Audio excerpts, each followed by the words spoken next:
Silakan duduk anak-anakku, kekasih-kekasihku semua, saudara-saudari, shalom. Lu kok lemes? Shalom. Kali lagi shalom. Saya mengucapkan terima kasih pertama-tama kepada Tuhan Yesus, kemudian kepada Pastor Yahya dan Pastor Emi di tempat ini yang kembali memberikan kesempatan pada saya untuk menyampaikan berkat firman Tuhan. Mengucapkan terima kasih pada teman-teman PAW, mana kok hilang semua? Pada teman-teman PAW yang sudah memimpin kita memuji menyembah Tuhan. Saudara-saudari bersukacita, amin. Puji nama Tuhan. Tema minggu ini ada yang tahu apa? Ada yang tahu tema minggu ini? Full of bahasa Indonesia, penuh belas kasihan. Apa? Penuh belas kasihan. Apa yang dimaksud dengan penuh belas kasihan? Apa yang dimaksud dengan penuh belas kasihan? Ada sebuah cerita, saya butuh satu nama. Namanya siapa? Yang baju hitam. Siapa? Pia. Satu nama cowok. Nggak Nilsen aja. Nilsen. Nilsen ini naksir sama Via. Naksir berat, selalu memberikan perhatian, selalu memberikan hal-hal yang manis untuk Via, selalu caper cari perhatian bahkan. Dan sempat mengutarakan isi hatinya, nembak. Istilah di sini apa? Nembak ya. Kalau di Surabaya istilahnya nembak. Via tidak suka. Ini problem, betul? Nilsennya suka, Vianya tidak suka. Lantas ketika Nilsen nembak, Via ini kasihan. Waduh sakno ya, nggak ngerti sakno ya kalian ya. Kasihan ya, waduh kasihan ya kok, masa aku tolak. Iya sudah baik, nanti kalau saya tolak dia kecewa, lantas putus asa.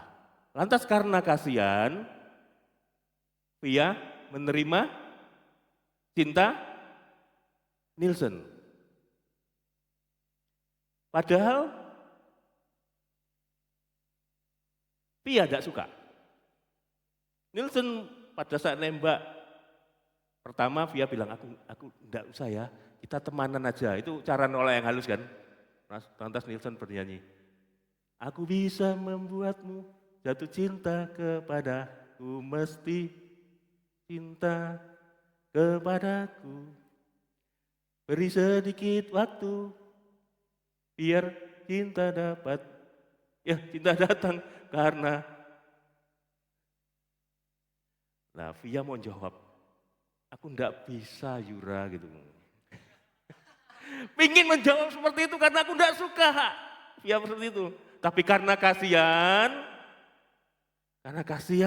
akhirnya menerima. Pertanyaan saya, apakah itu yang dimaksud dengan belas kasihan?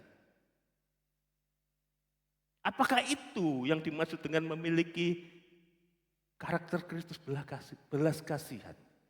Via yang tidak suka menerima cinta Nilsen karena kasihan. Jangan ya dek, jangan, gitu kan? Jangan loh. Saudara-saudari jangan pernah membalas cinta ketika engkau tidak suka. Kebenaran firman Tuhan mengatakan jika ya katakan ya, jika tidak katakan tidak. Ada juga kebenaran Alkitab mengatakan hendaklah kasih, jangan pura-pura di Roma pasal 12 ayat 9, bisa dibaca nanti di rumah.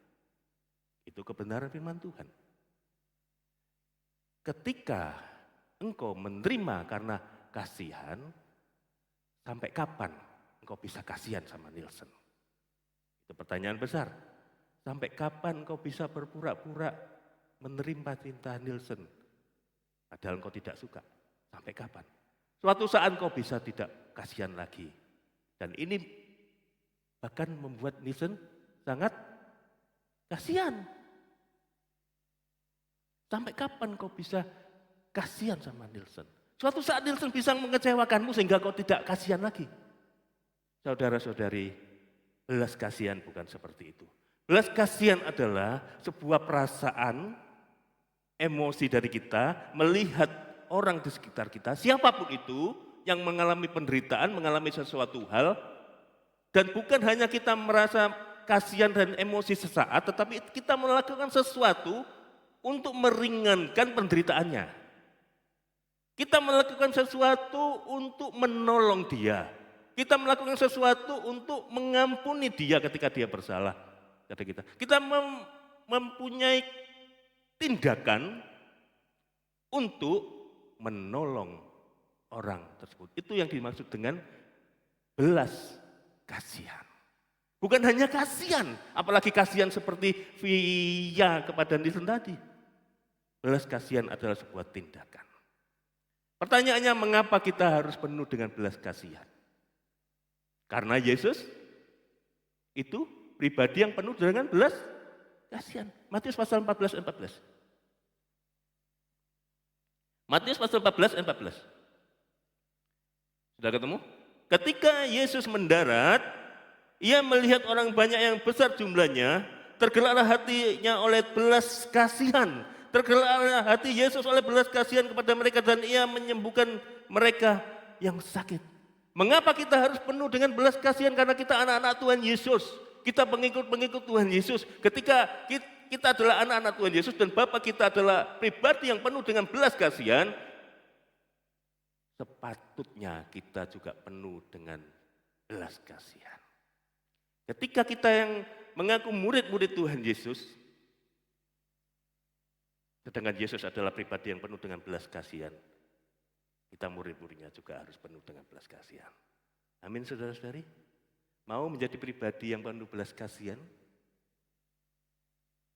Ada hal-hal yang perlu disiapkan ketika engkau mengatakan mau. Apa itu? Yang pertama, kita belajar 3 hal yang perlu kita siapkan untuk kita menjadi anak-anak Tuhan yang penuh dengan belas kasihan. Yang pertama adalah persiapkan dirimu untuk kehilangan waktu.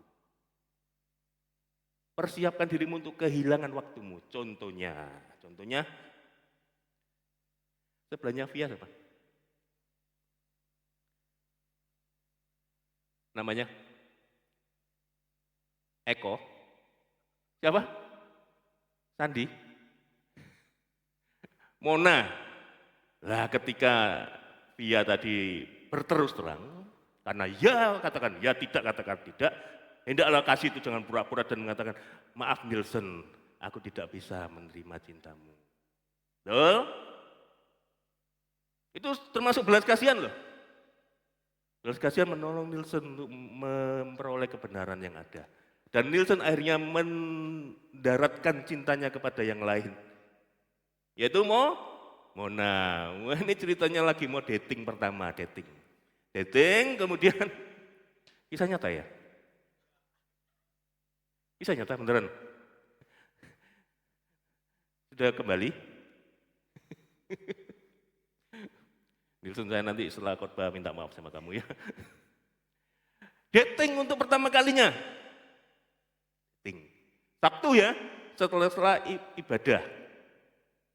Yud, jam 8. Ya lebih seberapa jam. Tiba-tiba WA Nielsen ada pesan. Ada teman yang membutuhkan bantuannya.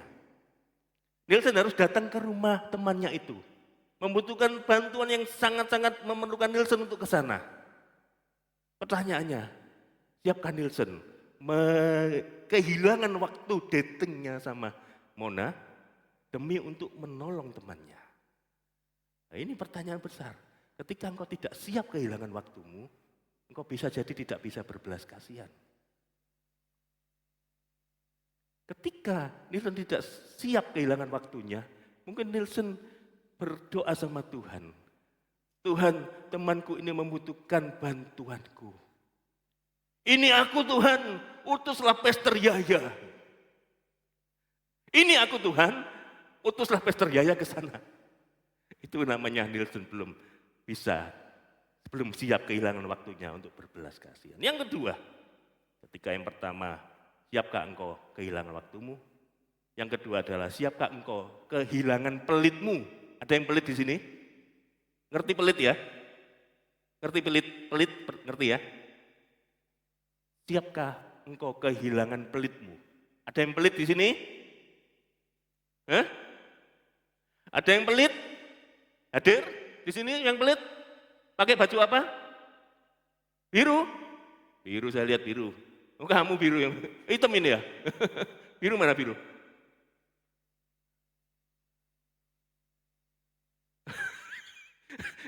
Saya lihat teman saya yang sana.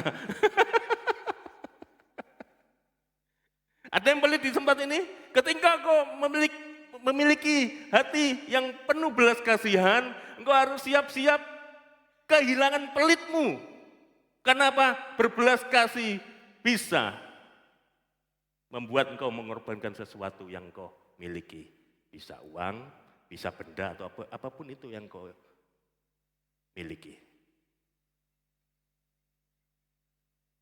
Ada yang ingat mujizat Tuhan Yesus? Ini Matius 14:14 itu kalau dilanjutkan kita akan baca mujizat Yesus memberi makan 5.000 orang dengan 5 roti dan 2 ikan. Ada yang ingat 5 roti dan 2 ikan ini yang punya siapa aslinya? Seorang anak kecil kan? Ketika anak kecil ini tidak berbelas kasihan, dia akan pelit, oh enggak, makan sendiri aja, gitu kan? Ketika engkau berbelas kasihan, engkau harus siap-siap kehilangan pelitmu. Ada sebuah cerita, seorang anak muda, pelit, terkenal pelit, di perkumpulan pemuda. Sebut saja Yes Youth gitu ya. Tapi saya percaya Yesus di Pontianak tidak ada yang pelit. Di Eskimo banyak. Yes Youth Eskimo banyak yang pelit. Nah, ada seorang yang pelit. Pada saat itu gereja membutuhkan kostum. Dress code. Besok dress code-nya pakai jas ya, yang laki, yang cowok. Jas hitam. Lah anak muda ini sebut saja namanya, yang pelit siapa? Chandra pelit ya? Oh ya. Sebut saja namanya Chandra yang pelit ini. Dia punya jas banyak di rumah. Ya kan? Ya sekitar ada 5 atau 6 jas warna hitam. Tapi dia pelit. Ketika laki-laki Nielsen membutuhkan jas itu untuk pinjam, Chandra tidak mengizinkan. No, tidak bisa. Lantas Bapak Gembalanya turun tangan untuk menyadarkan bahwa harus penuh dengan belas kasihan. Anak-anak Tuhan harus penuh dengan belas kasihan, dan penuh belas kasihan itu harus mempersiapkan dirinya untuk kehilangan pelitnya. Nah, lantas Pak Gembalanya datang kepada Chandra. Pak Gembalanya pinter, seperti Pastor Yaya, pinter sekali. Dipancing-pancing. Chandra, kamu sekarang kerja di mana? Oh, saya kerja usaha sendiri. Oh, luar biasa. Kerja apa? Oh, di bidang ini, Pastor. Oh, sudah banyak ya omsetnya. Oh, ya puji Tuhan lumayan, Pastor. Keuntungannya berapa kalau boleh tahu, kalau usia kamu bisa menghasilkan keuntungan berapa tiap bulannya? Oh, sekitar segini, Pastor. Pastor tanya ya, Bapak Gembalanya bilang, tanya, kalau misalnya kita ini kan harus jadi murid-murid Tuhan yang penuh belas kasihan. Betul, setuju Chandra? Setuju, Pastor. Kalau misalnya kamu suatu saat dapat laba dari usahamu 1 miliar 1 bulan. Oh, besar sekali, Pastor. Ya, kalau misalnya, ya toh, boleh nggak kamu nyumbang ke gereja? Sedikit aja. Lu kalau 1 miliar, nggak usah sedikit, Pastor. Saya sumbang setengahnya. Oh benar ya? Benar. Karena apa? Karena belum di tangan. Kadang ketika kita ada di sesuatu di tangan ini, kita tidak bisa memberikan karena kita pelit. Betul?